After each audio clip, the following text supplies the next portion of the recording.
Back in the early 2000s, I worked for an Eastern Canadian telecom company that merged with a Western Canadian telecom company. I am hoping the old area manager sees this. In December of that year, corporate announced they were giving service reps a raise of up to $3.50. It was being given because they feared Eastern employees would join the union in the West. The raises would be administered by the area managers starting in January. Our area manager had 7 or 8 stores, so I assumed it would take a month or 2 to roll them out. In February, I started asking the area manager about the raise, and he always said soon.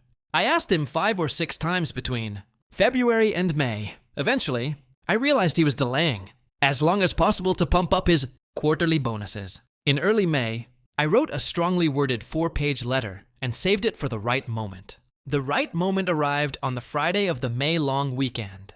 That morning, the area manager came in, and as always, I asked about the raise. He said it would come soon. Thankfully, this man liked boasting about his Muskoka cottage, and I used it to my advantage. He mentioned he would be leaving for the cottage around noon. I asked how long the drive was. He said they planned to arrive around 3 in the afternoon. Here is where the magic happens. At 4 p.m., I opened my work email and sent my 4-page letter about how we employees were being screwed by the area manager and why a union was becoming the only option to the direct email of the president and CEO. Saturday morning, I got to work at 7 a.m. My goal was to ruin his weekend by having the CEO tear him a new one. Instead, he was forced to drive back to Toronto from Muskoka to apologize to me and to inform me that everyone in the area would get their raise retroactive to January 1st and that everyone from my location was getting the maximum raise. I got much more revenge than I could have imagined. We spoke outside in the parking lot, and I could see in his face he wanted me dead. But he had lost.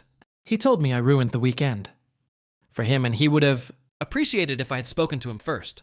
I told him I would be glad to forward him the email I wrote to the CEO, which documents all dates and times when I did speak to him, and he blew me off. I told him he was stealing from me by delaying my raise. So I think it's fair that he had lost his bonus, and his weekend sucked. At that point, I decided I owned the meeting and ended it on my terms.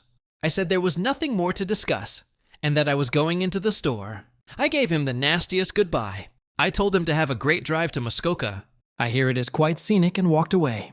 I was not worried about retribution as I was planning to leave in 6 to 8 months as I was commencing my career. I got numerous calls from workers in other locations thanking me